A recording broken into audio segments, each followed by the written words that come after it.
Isang digmaan ang kasalukuyang nagaganap sa pagitan ng Tan Clan at Royal Army ng Imperyo. Ang Tan Clan ang pinakamalakas na clan sa buong Qing Dynasty at merong itong napakaraming magagaling na mandirigma. Sa hukbong ito ng malalakas na mandirigma ay isang nagngangalang Yang Luqian ang pinakakinakatakutan sa lahat. Mula sa murang edad ay nagtataglay na ng pambihirang talento si Yang Luqian pagdating sa martial arts. Subalit hindi maintindihan ng mga tao kung bakit may tumutubong tila sungay sa ulo ni Yang Luqian at kapag nagagalit ito ay nag-ibayo ang kanyang lakas. Ipinanganak si Yang Luqian sa hindi karaniwang paraan dahil lumabas ang bata sa sinapupunan ng ina sa napakabilis na pangyayari. Ang kanyang ama ay may katungkulan sa imperyo at ikinahihiya nitong nagkaroon ng anak na katulad ni Yang Luqian.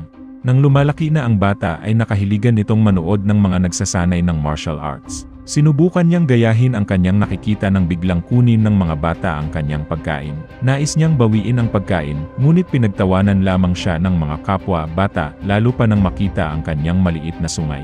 Nawalan ng malay si Yang Luqian dahil sa pananakit ng mga bully. Biglang nagbago ang anyo ni Yang Luqian at nagkaroon ito ng hindi maipaliwanag na lakas. Sinubukan siyang awatin ng martial arts master, subalit maging ito ay hindi makayanan ang kanyang kakaibang kakayahan.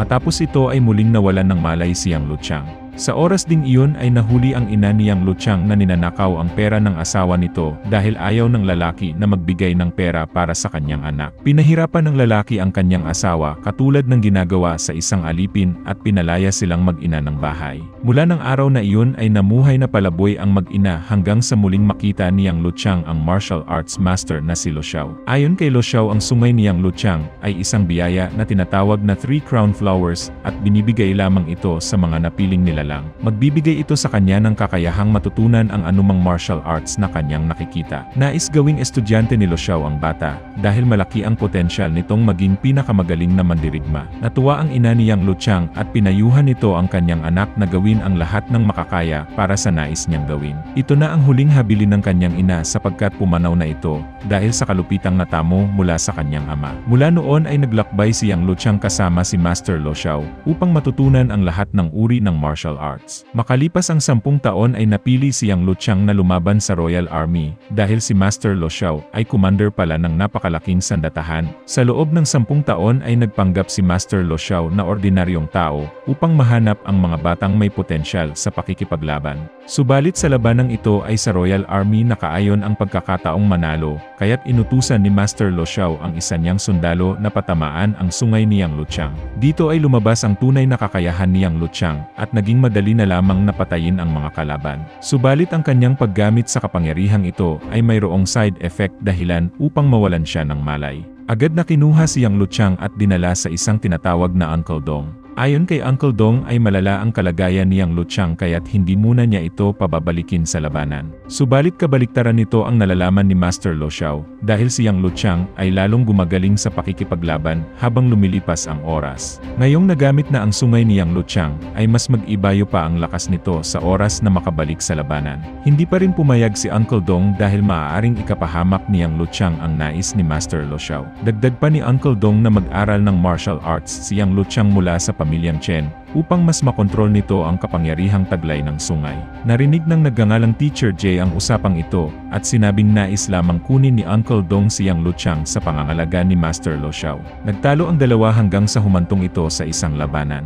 Subalit dahil natuto si Uncle Dong ng martial arts mula sa pamilyang Chen, ay madali lamang nitong natalo si Master Lo Xiao. Kinagabihan ay naayos na ang sigalot ng dalawa subalit hindi nila inaasahang aatake ang Royal Army sa kanilang kampo. Nagmadaling lumabas si Yang Luqian kung saan ay nakita niyang may tama si Uncle Dong. Bago tuluyang mamatay si Uncle Dong ay binilinan nito si Yang Luqian na hanapin ang isang nagngangalang Master Chen ng pamilyang Chen. Walang nagawa ang sandatahan ni Master Lo Xiao at tuluyang sinunog ng Royal Army ang kanilang kampo. Samantala nagawa namang makatakas ni Yang Luqian sa massacre na ito, kaya't nagdesisyon siyang hanapin ang master na sinasabi ni Uncle Dong.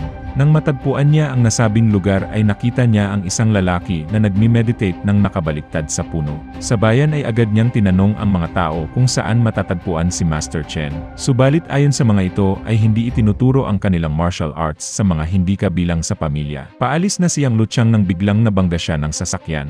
Agad bumaba ang nakasakay upang alamin kung ayos lamang si Yang Luqian. Sa di inaasahang pagkakataon ang babaeng ito ay si Yunyang na anak pala ni Master Chen, kasama ang kasintahan nitong si Fang. Nagmadaling umalis ang magkasintahan, kaya't di na nalaman ni Yang Luqiang kung sino talaga si Yunyang. Sa bahay ay nag-uusap ang dalawang kapatid ni Yunyang kung saan ay nabalitaan ng mga ito ang katalinuhang taglay ni Fang. Nag-aral ito sa ibang bansa, kaya't nagawa nitong makaimbento ng sariling sasakyan. Ngunit hindi nagustuhan ng mga tao si Fang dahil masanay na ito sa kultura ng ibang bansa. Isang gabi ay nagpatawag ng pagpupulong ang mga tao kung saan ay nais nilang gumawa ng kalsada na magdudugtong sa ibang bayan. Ang ideyang ito ay mula kay Fang at detalyado niyang inilahad ang plano. Sa kabila ng magandang intensyon ay hindi pumayag ang mga tao dahil nanghihinayang sa mga lupaing maaaring pagtamnan. Sinubukan pang kumbinsihin ni Fang ang mga tao gamit ang kanyang electric lamp, subalit nagkaproblema ito. Dahil dito ay nag-uwian na ang mga tao, habang ang ilan ay minaliit ang ambisyon ni Fang. Sumunod na araw ay naghanda para magtrabaho si Yunyang nang biglang dumating si Yang Luqiang. Inakala ng babae na nagkasakit si Yang Luqiang dahil sa pagkakabangga, kaya't agad itong nagbigay ng perang pampagamot. Binanggit ni Yang Luqiang ang pagnanais niyang maturuan ni Master Chen ng martial arts, ngunit dahil hindi siya taga roon ay imposible itong mangyari. Upang mapaalis si Yang Luqiang ay sinabi ni Yunyang na nasa kabilang bundok ang kanyang ama. Muli siyang bumalik kay Yunyang pagkagaling ng kabilang bundok at nagulat ang babae dahil mabilis niya itong napuntahan. Walang balak si Yunyang na sabihin kung nasaan ang kanyang ama, at dahil nagpupumilit si Yang Luqiang ay naging sanhi ito ng labanan. Kahit babae si Yunyang ay nagtataglay ito ng pambihirang kakayahan sa martial arts, dahil na rin sa sekretong kaalaman ng kanyang ama. Nagawang patulugin ni Yunyang si Yang Luqiang at sa paggising ng lalaki ay nakatali itong pabaliktad. Naroroon ang lalaking si Chansing at ginawa pala ito kay Yang Luqiang upang siya ay gamutin. Itinanong ni Yang Luqiang kung maaari siyang turuan ng martial arts ng pamilyang Chen, ngunit isa lamang palang ordinaryong trabahador si Chansing at walang alam sa pakikipaglaban. Nalaman ni Chansing na nagtataglay si Yang Luqiang ng 3 crown flowers, kaya't inutusan nito ang binata na maghanap ng doktor, dahil lumalala na ang kanyang sungay at delikado ito sa kanyang buhay. Kinagabihan ay makikitang pinag-isipan ni Fang ang kanyang pagkakamali sa ginawang ilaw kaya't sinamahan ito ni Yunyang upang palakasin ang loob ng kanyang nobyo. Labis na nalungkot si Fang sa pagtanggi sa planong kalsada na makakatulong sana sa kanilang bayan. Dito ay nagbigay ng payo si Yunyang na kung nais ni Fang na matuloy ang planong kalsada, ay kailangan na nilang magpakasal. Ito ay dahil malakas ang impluensya ng pamilyang Chen, kaya't makukumbinsi nila ang mga tao. Ngunit hindi pumayag si Fang dahil plano pa nitong mag-aral sa ibang bansa bilang engineer. Sumunod na araw ay tumungo ng post office si Yunyang upang magpadala ng sulat kay Fang na huwag umalis at ituloy na lamang ang kanilang kasal. Pag-uwi ng bahay ay lalong nabwisit ang araw ni Yunyang dahil naroroon muli si Yang Luqiang na nais magpaturo ng martial arts ng pamilyang Chen. Sa muli ay hindi nakapalag si Yang Luqiang sa kaalaman ng babae sa martial arts, kahit pa ang pinakamahinang klase ng martial arts ang ginamit nito. Samantala si Fang ay kasama ang gobernador na labis ang pagkadismaya dahil hindi nangyari ang plano nitong kalsada. Malaking pera na ang nagastos ng gobernador, kaya't hindi maaaring hindi maisagawa ni Fang ang proyekto. Hiningi ni Fang ang tulong ng consultant na si Claire, ngunit nag-aalangan ang gobernador sa kakayahan ng babae. Humingi ng kunting oras si Fang at pinakita ang binuo nilang tangke na gagamitin upang wasakin ang bahay ng mga sasalungat sa kanilang plano.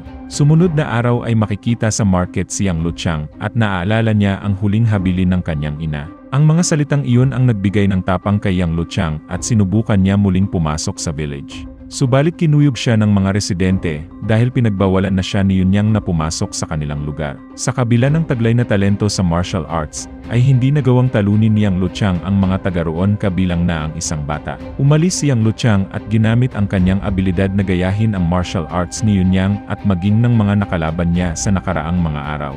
Inabangan niya si Yunyang at nagmakaawa siyang payagang pumasok sa kanilang village. Ngunit ang tanging magagawa lamang niya ay magsanay upang matalo ang sinumang kanyang makaharap. Sumunod na araw ay muling sinubukan ni Yang Luqiang na pumasok sa village, kung saan ay isang tindero ang humamon sa kanya.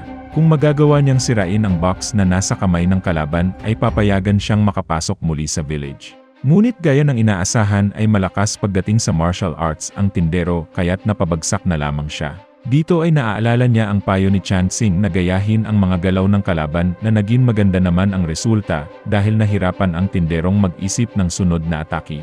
Nagawa nga niyang talunin ang tindero, ngunit hindi nagyabang si Yang Luqiang bagkus ay humingi pa ng tawad sa kanyang kalaban. Masayang tumakbo si Yang Luchang at umakyat sa puno upang isigaw ang pasasalamat kay Chansing sa payo nito. Matapos ito ay nawalan ng malay si Yang Luchang dahil nagamit niya ng matagal ang kanyang kapangyarihan. Habang walang malay si Yang Luchang ay dumating ang grupo ni Fang dala ang kanilang mga tangke at isa-isang pinasabog ang mga bahay. Binasa ni Fang ang utos sa kanya ng gobernador at muling pinagpatuloy ang kanilang paggiba sa mga hadlang sa kanilang plano. Labis na ikinagalit ni Yunyang ang ginawang ito ni Fang dahil ito pala ang tunay na ugali ng kanya sanang mapapangasawa. Nakiusap ang babae kay Fang at dahil may nararamdaman pa rin ito kay Yunyang ay inutusan ni Fang ang kanyang mga tauhan na pansamantalang umalis. Matapos ito ay pinuntahan ni Yunyang ang kanyang mga kapatid upang pag-usapan kung ano ang kanilang gagawin. Wala na ring magagawa pa ang kanilang mga opisyal kaya't ngayon ay kailangan na nilang humingi ng tulong sa ama ni Yunyang na si Teacher Chen. Sumunod na araw ay bumalik si Fang at Claire sa kanilang village at sa pilitang pinagtrabaho ang mga mamamayan. Hindi makatao ang hakbang na ito dahil meron ding mga dayuhang sundalo na hinahamak at minamaliit ang mga tao roon. Samantala nag-ibayo naman ang pagkagalit ni Yunyang kay Fang dahil meron pala itong sekretong relasyon kay Claire. Muling nagkaroon ng malay si Yang Luchang at nalamang si Chansing muli ang nagligtas sa kanya. Sinalaysay ni Chansing ang nangyayari sa labas kung saan ay dumating ang mga dayuhang sundalo at sa pilitang pinapagawa ng kalsada ang mga tao upang mapalawak ang kanilang pananakop. Natakot si Yang Luchang nang marinig ang balita dahil maaaring hindi na siya maturuan ni Master Chen ng martial arts. Kinagabihan ay balak nang bumalik ni Claire sa kanyang bansa dahil napansin ng babae na ginagamit lamang siya ni Fang at si Yunyang ang tunay nitong mahal. Pinabulaanan ni Fang ang iniisip na ito ni Claire, at nang hahalikan ni Fang si Claire, ay biglang dumating si Yunyang. Palihim na nakuha ni Yunyang ang libro tungkol sa tangke, at hinayaan na lamang ang dalawa. Sumunod na araw ay nakipagkita si Yunyang sa isang lalaki, upang pag-aralan kung paano makokontrol ang tangke gamit ang libro. Sa kabilang dako ay minamanmanan ni Yang Luchang ang kilos ng grupo ni Fang, at iginuhit niya ang tangke, upang makita ito ni Chansing. Matapos ito ay inutusan ni Chansing si Yang Luchang na imbestigahan ang loob ng tangke. Habang ginagawa ito ay nakita si Yang Luchang ng kalabang sundalo, kaya't napilitan siyang gamitin ang nalalaman sa martial arts, hanggang sa tuluyang mapatumba ang kalaban. Isang malakas na kalaban ang umataki sa kanya, buti na lamang at dumating si Yunyang upang tumulong. Nagtulungan silang dalawa upang patigilin ang makina ng tangke gamit ang librong nanakaw ni Yunyang. Ngunit isang sundalo ang nagkaroon ng malay at pinindot ang emergency alarm dahilan upang maalerto ang kalaban. Habang sinusubukang patigilin ng dalawa ang makinarya ay dumating si Claire at Fang upang pigilan sila. Nagbabala si Fang na magiging kaaway niya si Yunyang kapag sinira nito ang makina, ngunit hindi nakinig ang babae at pinasabog ang tangke. Maraming sundalo ang namatay sa lakas ng pagsabog at makikitang tinamaan ng bakal ang tiyan ni Claire. Nais ni Claire na tumungo na lamang sila ni Fang sa London, ngunit hindi pumayag ang lalaki. Samantala umuwi ng village ang dalawa at hinirang silang bayani dahil sa kanilang nagawa. Ngunit nagpumilit si Yang Luchang na turuan siya ng martial arts ng pamilyang Chen, kaya't lumapit sa kanya si Chansing. Dito ay mabubunyag ang katotohanang si Chansing ang tunay na Master Chen, at sa mga panahong magkasama sila ni Yang Luchang, ay unti-unti na niyang naituro ang nais nito. Matapos ito ay pinaghanda ni Master Chen ang lahat para sa isang digmaan, dahil tiyak na maghihiganti ang grupo ni Fang. Sumunod na araw ay nakahanda na ang lahat para sa labanan sa pamumuno ni Master Chen na nasa mataas na lugar. Hindi nagtagal ay dumating si Fang kasama ang armadong kasundaluhan, ngunit nagulat sila nang pagbabatuhin sila ng mga kababaihan ng mga prutas. Subalit hindi inaasahan ng mga itong ganun kalakas ang ataking iyon, kaya't inutusan ni Fang ang kanyang mga tauhan na sumugod. Matapos patayin ang isang residente ay hiningi ni Fang si Yang Luchang at Yunyang upang matapos ang kaguluhan. Nagpakita si Yunyang ngunit dahil sa taglay nitong kaalaman sa martial arts, ay hindi ito mahuli ng mga sundalo. Tumulong na rin si Yang Luchang subalit tinamaan siya ng baril dahilan upang mawalan siya ng malay. Dahil sa pangyayaring ito ay nakialam na si Master Chen, at hinarap nito ang mga sundalong may dalang mga armas. Gamit lamang ang kanyang mga kamay ay madaling napatumba ni Master Chen ang kalaban. Nang magkaroon ng pagkakataon ay inatake niya si Fang dahilan upang umatras ang mga tauhan nito. Matapos ang kaguluhang ito ay nagkaroon muli ng isa pang problema.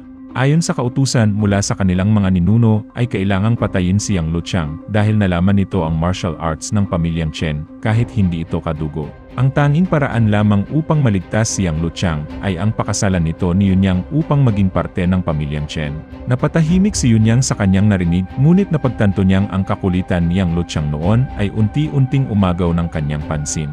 Sumunod na araw ay pinagdiwang ng buong village ang kasal ni Yunyang at Yang Luchang. Subalit sa labas ay makikita ang dalawang mandirigma na susubukang pasukin ang village. Sa kabilang dako naman ay pinakulong ng gobernador si Fang dahil hindi nito nagawa ang misyon. Inihanda nito ang kanyang mga sundalo upang muling sumalakay at dito nagtapos ang movie.